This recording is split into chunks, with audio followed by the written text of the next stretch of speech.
नमस्कार, आप सभी का बहुत बहुत स्वागत है। मेरा नाम रुबिका लियाकत है। आज भारत 24 पर दहाड़ से पहले खुशखबरी, हिंदुस्तान पूरी तैयारी कर चुका है। जीत का परचम लहरा कर रहेगा भारत, लेकिन इसी जीत की जद्दोजहद जमीन पर बैट और बल्ले से नहीं, वोट और वादों के जरिए की जा रही है। मध्य प्रदेश और छत्तीसगढ़ में चुनावी शोर थम गया है। सभी सियासी दलों के नेताओं ने अपनी पूरी ताकत इन दो राज्यों में झोंक दी है। प्रधानमंत्री मोदी हो या राहुल गांधी, लगातार दोनों राज्यों में जनता के बीच पहुंच रहे हैं। आज भगवान सिरसा मुंडा का खास दिन और प्रधानमंत्री नरेंद्र मोदी झारखंड में मौजूद, वहां से साधने की कोशिश हो रही है छत्तीसगढ़ को भी और मध्य प्रदेश को भी। जाहिर है दोनों मुख्यमंत्रियों से पूरे राज्य के लगभग हर विधानसभा का दौरा करना, उसके बाद जीत का दावा करना जरूरी था, लेकिन नेताओं के कहने का वक्त अब खत्म हो गया है। जनता अब कहेगी, और कैसे कहेगी? अपने वोट की ताकत से कहेगी। नेताओं ने अपने वादे का पिटारा जनता के सामने रख दिया है, खोल दिया। अब जनता किस पिटारे को चुनेगी, ये 17 नवंबर को ईवीएम में कैद हो जाएगा।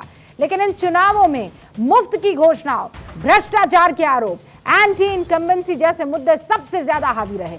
सभी नेताओं की जुबान पर भ्रष्टाचार, विकास के वादे छाए रहे हैं। कल राहुल गांधी ने मध्य प्रदेश में दावा किया कि कांग्रेस 150 से ज्यादा सीटों के साथ सत्ता में आएगी।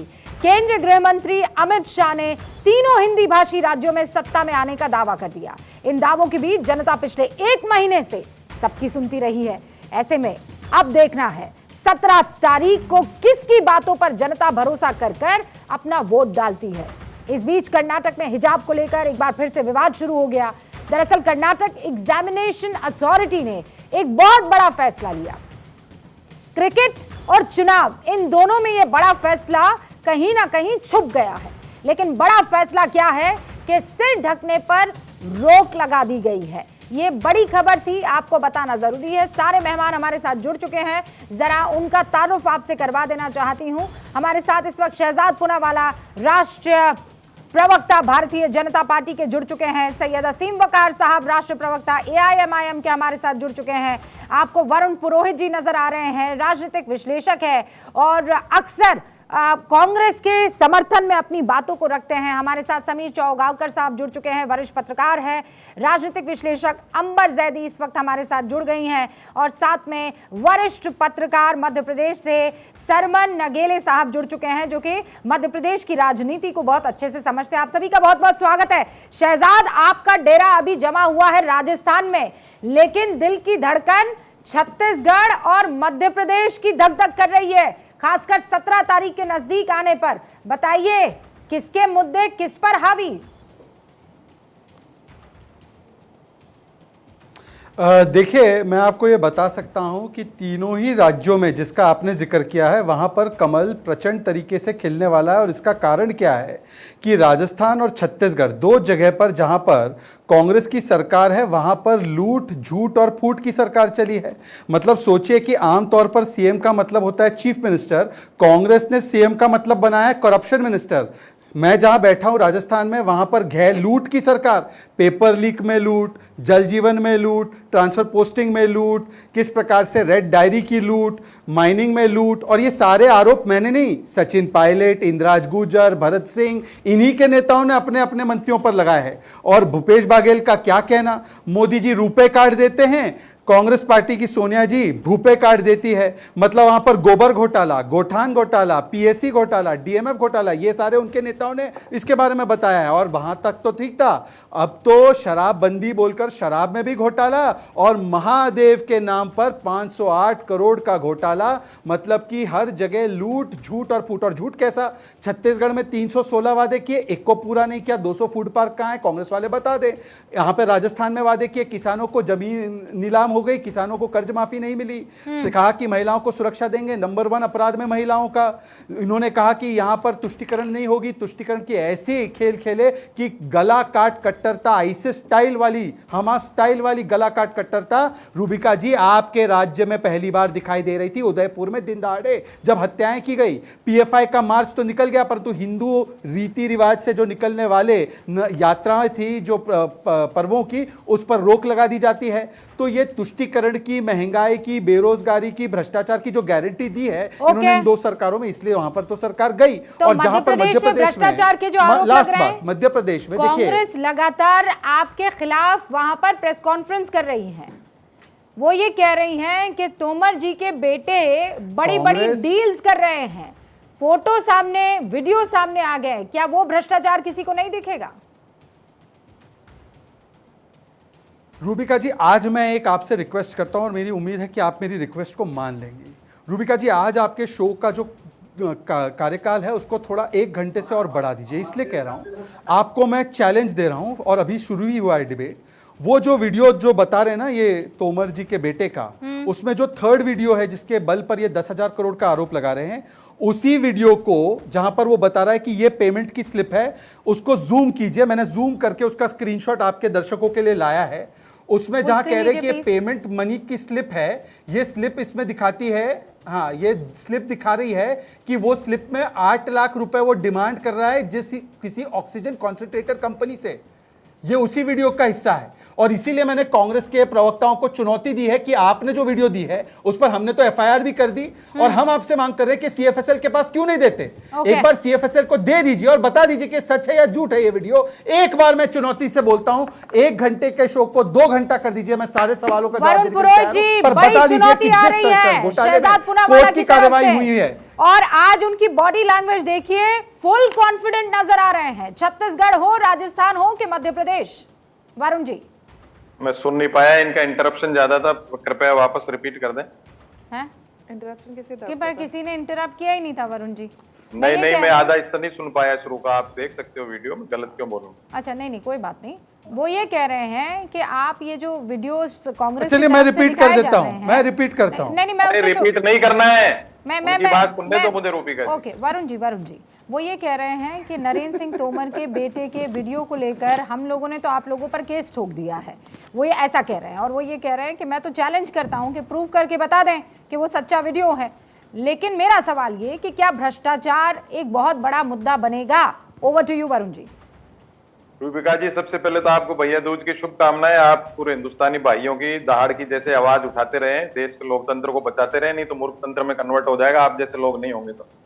देखिए, भ्रष्टाचार की जहां तक बात है, आप ये तोमर साहब, बंगारू लक्ष्मण से लेके तोमर तक की एक फेरिस्त बना सकते हो, एक पिक्चर बना सकते हो। इसलिए ये भ्रष्टाचार की बात ना करें तो ठीक है, अभी तो चैलेंज करें टीवी पे, जैसे ईडी, सीबीआई, इनके अंदर तो मन को पता है ना, इनको ईडी, सीबीआई, इनकम टैक्स सब इनके प्रकोष्ठ हैं। ये तो चैलेंज करने लगे, अरे भाई तो आप आइए, तो ईडी क्यों नहीं गई इनके पास में?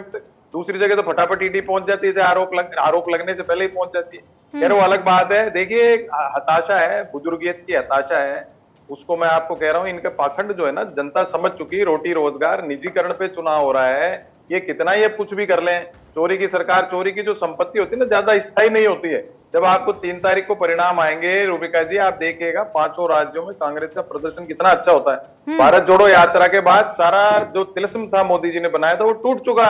अब प्रियंका गांधी जी की रैली इनका इतनी शानदार हो रही है, बिगर आप ये देखिएगा। हाँ। ये क्या करते हैं, दिन भर तो गांधी परिवार को कोसते हैं, कांग्रेस को कोसते हैं। 9.5 साल इनकी सरकार को हो गए। हर चीज का प्रश्न जवाब कौन देगा? विपक्ष देगा। ऐसा क्यों हो रहा है? या तो इनको सरकार चलाने नहीं आती, या पूंजीवादी, आयातित पूंजीवाद की रहनुमाई में इतने ज्यादा ही बावले हो चुके हैं कि हर चीज विपक्ष करते हैं या छुपाना चाहते हैं जनता से। भाई आप मुझे बताओ, आपने इतने आरोप लगाए, एक मोटा आरोप रूबिका जी, आरोप नहीं कह रहा हूं, सबसे ज्यादा महिलाएं कहां गायब हुई? मध्य प्रदेश में हुई। उस पर एक जवाब नहीं देते। मैं तो कह रहा हूं कांग्रेस बुरी थी जब भी तो 53 सीटों पे आपको क्यों लाई थी भाई जनता? वो तो आपके पास जवाब नहीं। हमने ये किया, हमने किया, मैंने किया। अटल जी की सरकार को भी बेकार कहते हैं। 2014 के पहले का तो नाम नहीं लेते। आदरणीय अडवाणी जी अभी जीवित है, हमारे पिता में है, उनका नाम नहीं लेते। ये तो सरकार में उनकी रथ यात्रा नहीं होती तो 100 से 200 पहुंच जाते हैं। ठीक है, अपने दावे, लेकिन आप वरुण जी पूरी तरह से कॉन्फिडेंट हैं। आप ये कह रहे हैं चोरी की सरकार नहीं चलने वाली है। मैं 30 सेकंड का रिबटल का वक्त देती हूँ शहजाद पुना वाला को, और उसके बाद मेरे 5 और मेहमान। रूबिका जी, चलिए मैं इनसे कोई सवाल नहीं पूछता हूं, मैं आपको मेरे 18 साल की सरकार का ट्रैक रिकॉर्ड बताता हूं। इन्होंने 2003 में बीमारू राज्य बनाया था मध्य प्रदेश को, आज नक्सल मुक्त, सिमी मुक्त, डाकू मुक्त, गड्ढे मुक्त। आज 60,000 किलोमीटर की सड़कें 5 लाख किलोमीटर सड़कें हुई है। आज जो वहां पर जीएसडीपी 70,000 करोड़ था 13 लाख करोड़ हुआ है। आज वहां पर इंडस्ट्रियल ग्रोथ रेट तो -0.6 में था, आज 24% ग्रोथ रेट हुई है। आज व्हीट एक्सपोर्ट में मध्य प्रदेश नंबर 1 है। आज मध्य प्रदेश में 3.5 करोड़ हमने आयुष्मान कार्ड, 44 लाख हमने पक्के आवास, 64 लाख हमने नल से जल पानी की व्यवस्था की है। आज मध्य प्रदेश में जिसको बीमारू छोड़कर ये गए थे, आज वो मध्य प्रदेश में 7 लाख हेक्टेयर को हमने इरिगेशन एरिया बढ़ाकर 47 लाख हेक्टेयर किया। अब मुझे बता दीजिए राजस्थान में 5 उपलब्धि गिना दे अपनी। 5। अब तो सवालों का वक्त गया ना, अब तो जनता को जवाब देना है सैयद असीम वकार साहब। लेकिन ये चुनाव कोई भी जीते, आपको नहीं लगता है कि इंडिया गठबंधन के जीत के दावों की हवा निकल गई है, जिसका आप शुरू से ऐलान कर चुके थे?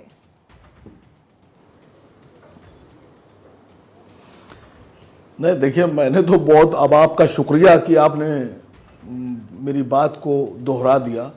मैंने तो शुरू में यह बात कह दी थी क्योंकि मुझे भविष्य दिख रहा था। देखिए, जब आदमी काम करता है तो उसके काम के तरीकों से, उसके बात के अंदाज से, उसकी तंजिया जो तरीका होता है उससे, जो हरकतें होती उससे मालूम पड़ जाता है कि ये किस तरफ जा रहा है। मैं एक बात बोलना चाहता हूं, देखिए हम शुरू से भारतीय जनता पार्टी की मुखालफत करते आए हैं और मुखालफत करते रहेंगे। राजनीति में जो सियासी तौर पे तरीका होता है विरोध का, हम उस रास्ते पे चल रहे हैं, विरोध कर रहे हैं। हम भारतीय जनता पार्टी को चाहते हैं सरकार से हटाना। हाँ। लेकिन ये जो विपक्ष है, इसके बारे में एक बात बोल दूं कि कांग्रेस पार्टी को यह तय करना है कि वो भारतीय जनता पार्टी से लड़ रही है या वो विपक्ष से लड़ रही है। भारतीय जनता पार्टी के टोटल नेता, चाहे वो राहुल गांधी जी हो, प्रियंका जी हो, कमलनाथ जी हो, दिग्विजय जी हो, आपके राजस्थान के मुख्यमंत्री गहलोत साहब हो, कोई भी हो, इवन इनके प्रवक्ता हो, चाहे उत्तर प्रदेश के अध्यक्ष हो, चाहे कहीं के भी लोग हो, आप देखिए ये सारे के सारे मिलकर विपक्ष के नेताओं पर टिप्पणियां कर रहे हैं, उनको बुरा कह रहे हैं, उन पे आरोप लगा रहे हैं और पूरी ताकत लगा के कांग्रेस पार्टी के नेता राहुल गांधी के साथ मिलकर कोशिश ये कर रहे हैं कि जो लोग बीजेपी के खिलाफ हैं, जो बीजेपी को हटाना चाहते हैं, वो सारे लोगों को ये ढकेल कर बीजेपी के खेमे में खड़ा कर रहे हैं। सबको ये कह रहे हैं कि ये बीजेपी नहीं, पर ऐसा आरोप तो आप पर लगता है ना सैयद असीम वकार साहब। दोस्तों को बी पार्टी बीजेपी की आपको कहते हैं, खेला तो आप करते हैं। मैं कह तो, अरे नहीं, बात सुनिए मैडम, हमको कहते हैं, समाजवादी पार्टी को भी कह रहे हैं ये लोग, उसको भी मान लीजिए। समाजवादी पार्टी कांग्रेस पार्टी को बीजेपी की एजेंट कह रही है, फिर इसको भी मानिए आप। देखिए, पूरे देश में 28 स्टेट ऐसी हैं जो मुख्यमंत्री जहां पर होते हैं। मैं उन 28 स्टेट की बात कर रहा हूं, मैं यूटी की बात नहीं कर रहा हूं। 28 स्टेट में कांग्रेस पार्टी के एक भी प्रदेश अध्यक्ष मुसलमान नहीं है और 3 प्रदेश अध्यक्ष इनके ऐसे हैं जो भारतीय जनता पार्टी से लेकर आए हैं। नाना पटोले साहब। अब मैं तेलंगाना की बात करूं, तेलंगाना के जो रेवंत रेड्डी हैं, वो उनका जन्म ही आरएसएस के पालने में हुआ है। आरएसएस की गोद में राजनीति की शुरुआत की उन्होंने और भारतीय जनता पार्टी से होकर वो कांग्रेस में आए। 1 मिनट ज्यादा कर्नाटका में हिजाब बीजेपी ने बैन किया था। आप ट्रैक पर चलते चलते चलते अंदर से आपका वो आप दाढ़ी रखते नहीं है बड़ी वाली, लेकिन वो आ ही जाता है, निकल आया अंदर का, वो आ ही जाते हैं। मतलब खाली मुसलमान क्यों? मैं कह रही हूँ असीम वकार साहब, आप तो बहुत पढ़े लिखे, बहुत ही सुलझे हुए शख्स है, मुसलमान ही क्यों? आप हिंदुओं को भी साथ रखिए ना। अगर कांग्रेस हिंदुओं को लेकर चल रही तो दिक्कत क्या? मुसलमान को साथ ले तो दिक्कत क्या? आप घूम फिर के ये हिंदू मुसलमान और आरएसएस और एआईएमआईएम और ये आइडियोलॉजी और वो आइडियोलॉजी कैसे आ जाती है? यही तो सेक्युलरिज्म है मैडम। तेलंगाना में हमने 9 प्रत्याशी उतारे हैदराबाद में। हाँ, फिर हमने उसमें हमारे राजेंद्र नगर से हमारे गैर मुस्लिम भाई हैं। सुनिए, बड़ी बात, गैर मुस्लिम भाई। अब मैं आपसे कह रहा हूं कि नहीं, सुनिए, सुनिए, मध्य प्रदेश में सिर्फ 2 प्रत्याशी कांग्रेस ने मुसलमान दिए। ये सवाल आप उनसे क्यों नहीं पूछ रही हैं? बिल्कुल पूछूंगी मैं। भारतीय जनता पार्टी ने 543 एमपी में एक भी मुसलमान नहीं लड़ाया, नहीं एक भी मुसलमान नहीं लड़ाया। यही सेम सवाल आपने बीजेपी के प्रधानमंत्री मोदी जी से क्यों नहीं पूछा? पूछा है ना, आपने देखा तो है नहीं। आपको बताइए बस क्यों नहीं पूछा आपने? आपकी अरे मैंने अंदर तो से पूछा है नहीं, ना सैयद असीम वकार साहब, 1 घंटे का मेरा कार्यक्रम था, आपने तो बस नहीं वो पूछा टॉनिक आपने। वाला सवाल लाइए वीडियो जारी कीजिए, कहाँ पूछा आपने? वीडियो तो, जारी अरे मैं कीजिए। बताती हूँ ना आपको, मैं बता दूंगी नहीं, आपको। मैडम, वीडियो आपने जारी वो कीजिए, देखा ही कहाँ नहीं है। पूछा? आपका फेवरेट वो टॉनिक वाला देखते हैं, बार बार नहीं खुश हो पूछा जाते हैं, आपने। 4 बार ताली बजाते हैं और बात खत्म। अरे पूछा है ना, मैं कह रही हूँ इंटरव्यू मैंने लिया है कि आपने लिया है? मैंने लिया। मैंने तो बुर्का भी नहीं पहना था कि आप पहचान ना पाए। मैंने लिया था इंटरव्यू, चेहरा दिख रहा है। सवाल पूछा है सीधा सीधा कि आप काहे नहीं दे रहे हैं मुसलमानों को टिकट। अब उस पर बात बाद में करूंगी।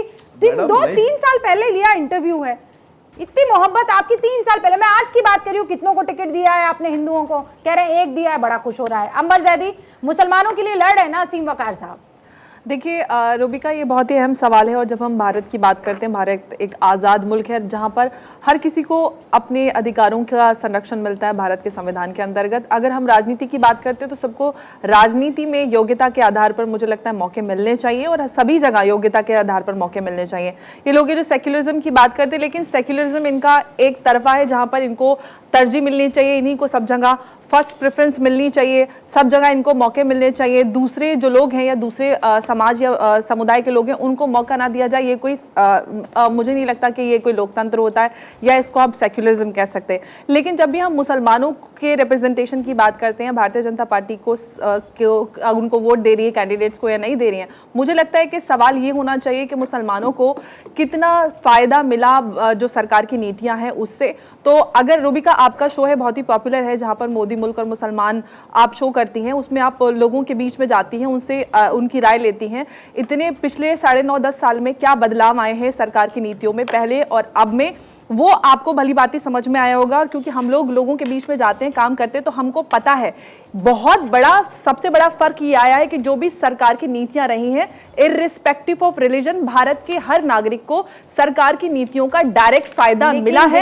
ये चुनाव जीते गए हैं क्या? लेकिन ये बदलाव भारत की राजनीति में रूबिका, ये भारत की राजनीति में बदलाव आ रहा है और ये देखने के लिए हमें मिल रहा है। और ये बदलाव आपको एमपी में मिलेगा और राजस्थान में भी देखने के मिलेगा, क्योंकि एमपी में आपको एंटी इनकम्बेंसी नजर आ रही थी। बस मुझे इंट्रोडक्टरी एक बार मैं रिएक्शन सबके से लेना चाहती हूँ और फिर मैं डिबेट ओपन कर लूंगी। सरमन नगेरे साहब भी हमारे साथ जुड़े हुए हैं। सरमन जी, आपने सुना अंबर जैदी कह रही हैं कि इस बार लाभार्थी एक बहुत बड़ा खेल कर जाएंगे, और मध्य प्रदेश में तो मेरा भी जाना हुआ। सबसे ज्यादा कॉन्फिडेंट अगर शिवराज सिंह चौहान किसी बात पर नजर आ रहे हैं तो वो लाडली योजना पर ही नजर आ रहे हैं। क्या कोई खेल होगा? देखिए रूबिका जी, ये बात अच्छी है कि शिवराज जी बहुत कॉन्फिडेंट नजर आ रहे हैं, लेकिन मध्य प्रदेश की राजनीतिक जो परिस्थिति है, यहाँ का जो मिजाज है, यहाँ की जो लोगों की जो परंपरा है मतदान करने की, बिल्कुल भिन्न है।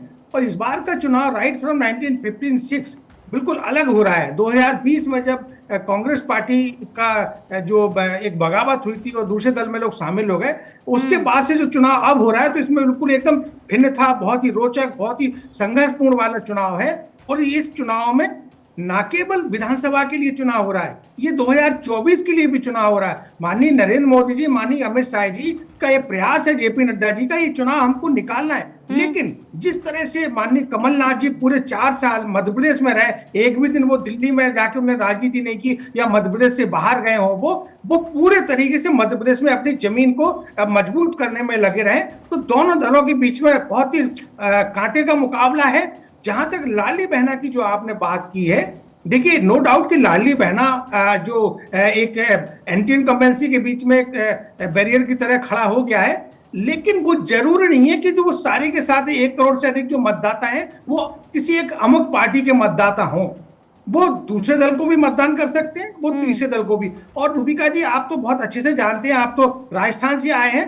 भारत एक पुरुष प्रधान समाज देश है। यहाँ पे पुरुष प्रधान जब रहता है ना, तो पुरुष लोगों का जो निर्णय है वो आज भी गांव देहात और कस्बों में लागू होता है। पर सरमन शहरी जी, कल्चर हम थोड़ा जैसी बड़ा है। महिलाएं अब इस बदल बात रहा को, है, हाँ यही तो ये बात हो रही है। अब तो ये चुप्पा बदलाव हम वोटर्स देख रहे हैं। निकल कर आ रही है ना, बिहार की Absolutely. चुप्पा वोटर्स, फिर वहां पर आप में हमें देखिए नजर उत्तर आया। प्रदेश में हमें नजर आया था, महिलाओं की एक अलग तरीके का वोट बैंक निकल आया है। और इस बार मैनिफेस्टो में देखिए ना, सबसे ज्यादा अगर स्ट्रांग कोई नजर आ रहा है, मतलब किसी को रिझाने लुभाने की कोशिश हो रही है चौगाकर जी, तो वो महिलाएं हैं। मतलब आपको हम गैस सिलेंडर जो है सस्ता दे देंगे, हम आपके लिए मुझे पता है महतारी योजना हम लेकर आएंगे, फिर उसके बाद कहा कि 15,000 रुपए कांग्रेस की तरफ से कहा गया कि हम महिलाओं को देंगे। महिलाओं को आज की तारीख में एक बहुत स्ट्रांग वोटर के तौर पर देखा जा रहा है। इसमें कोई दो राय नहीं। और मुझे लग रहा है जहाँ तक आप तीनों राज्य अगर देखोगे, मध्य प्रदेश, राजस्थान और छत्तीसगढ़, हालांकि 5 राज्यों में चुनाव हो रहा है, लेकिन उत्तर भारत के हिंदी बेल्ट के 3 राज्य जिन्हें कहा जाता है, यहाँ पर महिलाएं एक बड़ी भूमिका में हैं। और छत्तीसगढ़ की 90 सीटों में से तो 52 सीटें ऐसी हैं जहाँ पर महिला मतदाता अधिक है, पुरुषों से ज़्यादा महिला मतदाता है। तो मुझे लग रहा है महिला मतदाता इस बार बड़ी भूमिका निभाने वाली है और वोटिंग में भी बड़ा बढ़ चढ़ का हिस्सा लेती है। लेकिन मध्य प्रदेश को लेकर मैं कहना चाहता हूँ कि मध्य प्रदेश में भारतीय जनता पार्टी को कांग्रेस से चुनौती जरूर मिल रही है, लेकिन अंततः भारतीय जनता पार्टी सरकार बनाएगी। देखिए 2018 में भारतीय जनता पार्टी को 47,000 वोट की बात कर रहे हैं, मध्य प्रदेश में 2018 में भारतीय जनता पार्टी को 47,000 ज्यादा वोट मिले थे कांग्रेस से, लेकिन सीटें 5 कम हो गई थी भारतीय जनता पार्टी। ये जो बड़ी बड़े वीडियो सामने आ रहे हैं, आपको लगता है भ्रष्टाचार का खेल वहां छत्तीसगढ़ में चल जाएगा कांग्रेस के खिलाफ, लेकिन मध्य प्रदेश में बीजेपी के खिलाफ नहीं चलेगा? ऐसा कैसे हो सकता है? मध्य प्रदेश में ऐसा कोई बड़ा भ्रष्टाचार नहीं हुआ है कि जिसको लेके कोई मोमेंटम जनता के बीच कांग्रेस बना सके। मुझे ऐसा लग रहा है कि छत्तीसगढ़ में जो महादेव ऐप का जो मामला हुआ है वो भूपेश सरकार के खिलाफ पूरी तरीके से जा रहा है। अंतिम समय जो आया था, मध्य प्रदेश में शिवराज सरकार के खिलाफ ऐसा कोई आरोप नहीं है कि जिससे ऐसा लगे कि शिवराज सरकार के खिलाफ एंटी इनकम्बेंसी करप्शन के खिलाफ शिवराज सरकार के खिलाफ मतदान होने वाला है।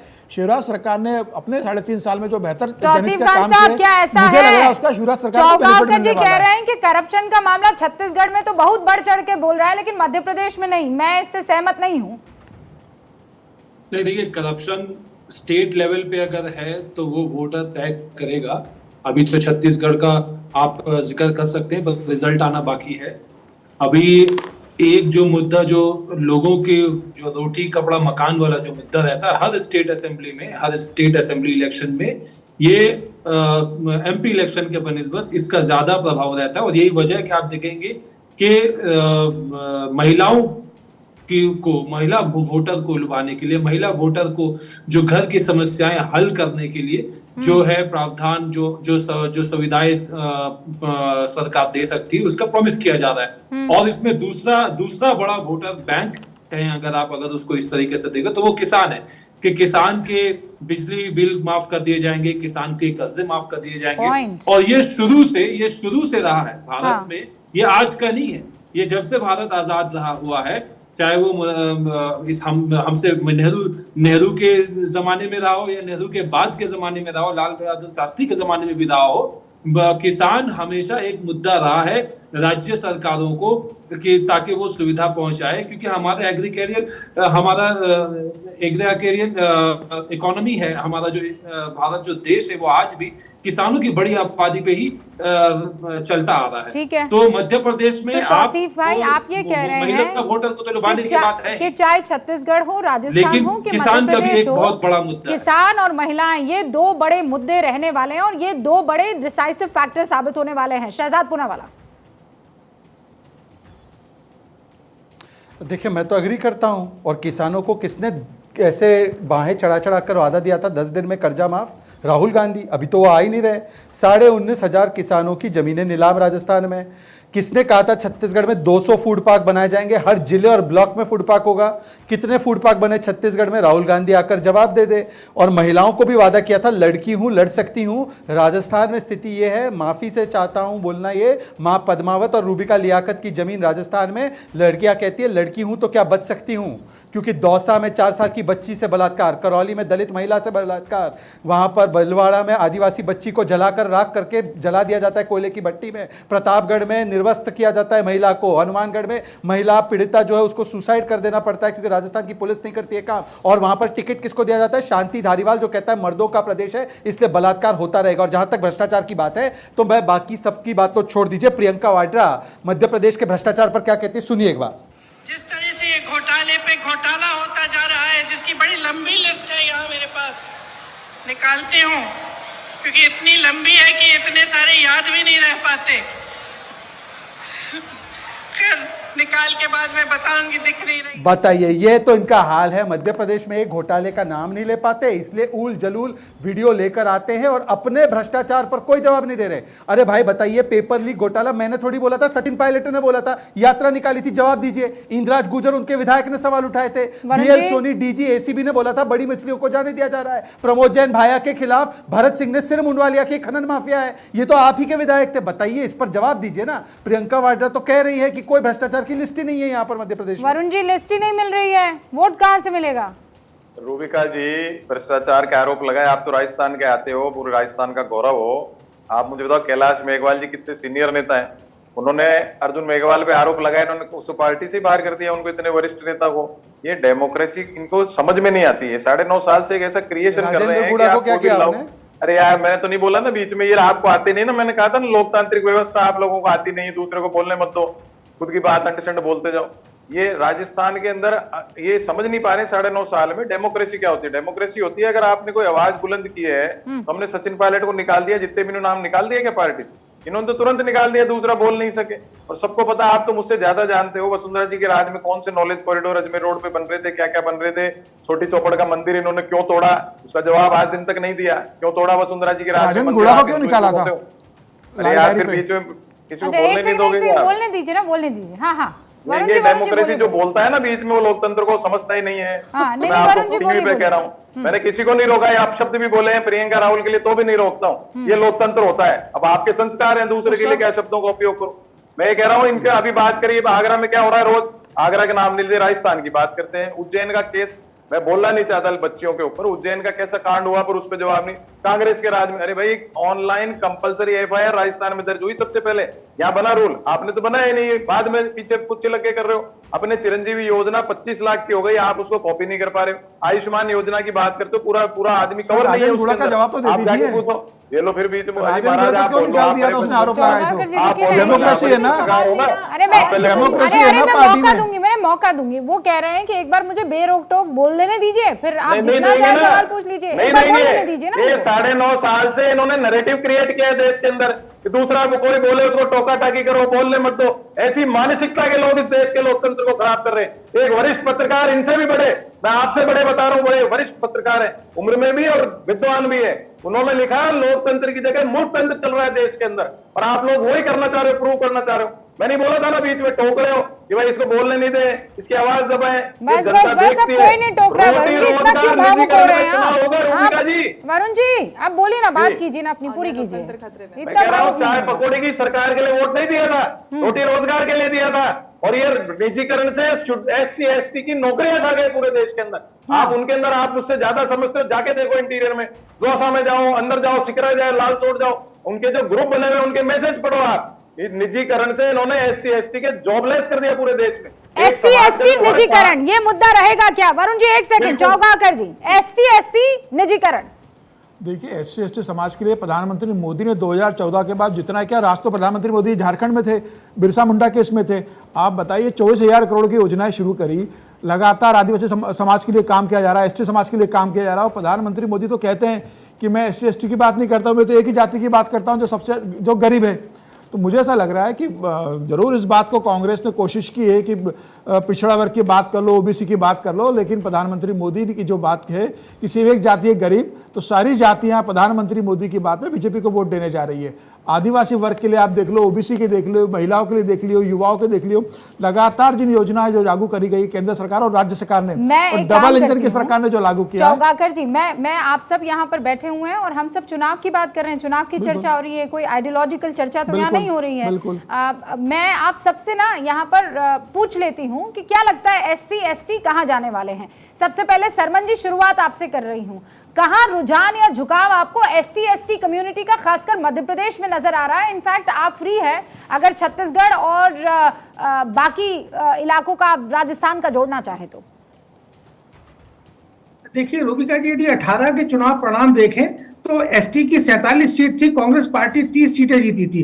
एससी की 35 सीटें थी, कांग्रेस पार्टी 16 सीट जीती थी। और इसी तरह से छत्तीसगढ़ में भी। तो जो SC ST वर्ग है, कुल मिलाकर मध्य प्रदेश में उसकी 82 सीटें होती हैं। वो जिस दल के साथ चला जाता उस दल की सरकार बनती है। तो पिछली मर्तबा तो कांग्रेस पार्टी के पक्ष में ये वर्ग गया था।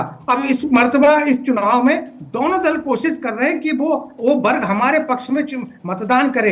लेकिन निर्णय तो यहाँ का जो लेकिन आपने डिटेल में हमें ये तो बता ही दिया है कि पिछली बार कांग्रेस के साथ थी, तो वरुण जी आपने तो पूरा जोर लगा दिया है। इस बार भी आपको लगता है कि SC ST आपके साथ रहने वाले हैं ना, क्योंकि आपने तो वो जातिगत जनगणना का भी मुद्दा उठा दिया है। रूबिका जी 101% कांग्रेस की 5 राज्यों में सरकार बनेगी। कपोल कल्पित आत्ममुग्धा के जो ग्रसित लोग हैं, ये कितनी बात करते जाएं। आज बिरसा मुंडा जी, धरती बाबा आज याद आ रहे हैं इनको। 20 साल में नहीं आए, 10 साल में नहीं आए, कांग्रेस पे आरोप लगाते हैं। भाई कांग्रेस ने बना के दिया, जब भी तो 24 हजार करोड़ रुपए आपके पास रेवेन्यू आ रहा है। आपने तो सारी कंपनियां बेच दी, प्राइवेट कर दी, निजीकरण क्यों कर रहे हो? अगर कांग्रेस जवाब दीजिए। सबसे पहले इस देश में अगर आदिवासी महिला को राष्ट्रपति बनाने का काम हुआ तो वो प्रधानमंत्री मोदी जी के द्वारा हुआ। आज राजस्थान के ही एक दलित समाज के व्यक्ति हीरालाल सामरिया को CIC बनाया गया है। कांग्रेस पार्टी इतना दलित विरोधी है कि उसका विरोध किया। कांग्रेस पार्टी के राजस्थान के राज में SC ST समाज के खिलाफ सबसे ज़्यादा अपराध हुए हैं। कांग्रेस पार्टी ने ST समाज से आने वाली आदिवासी प्रथम राष्ट्रपति को ईवल मानसिकता का बताया। आज हमने ST सब प्लान को 89,000 करोड़ किया है। 10 ट्राइबल फ्रीडम फाइटर्स को आजादी के अमृत महोत्सव में सेलिब्रेट किया है। इन्होंने तो हमारे भगवान बिरसा मुंडा का नाम इतिहास के टेक्स्ट बुक से हटा दिया था। आज तो उसको जनजातीय गौरव दिवस के रूप में हम मनाते हैं। प्रधानमंत्री योजनाओं की जो भी योजना हो, मुद्रा योजना हो, जनधन योजना हो, उज्ज्वला योजना हो, टॉयलेट योजना हो, घर आवास योजना हो, हर योजना में 70% भागीदारी OBC SC ST समाज की होती है। मुझे ये बता दे 5 काम जो SC ST समाज के लिए किया। इन्होंने तो केवल और केवल SC समाज से आने वाले हमारे बाबा साहेब आंबेडकर को भारत रत्न भी नहीं दिया और 2 बार चुनाव हराया। आज भारत रत्न भीमराव अंबेडकर जी के पंचतीर्थ को सजाने का संवारने का काम भी मोदी जी ने किया है। तो मुझे लगता है कि ऐसी बातें ना करें। एक इनके पास अध्यक्ष था सीताराम केसरी जी, उसकी भी धोती फाड़ कर उनको बाहर निकालने का महापाप इस कांग्रेस पार्टी ने किया।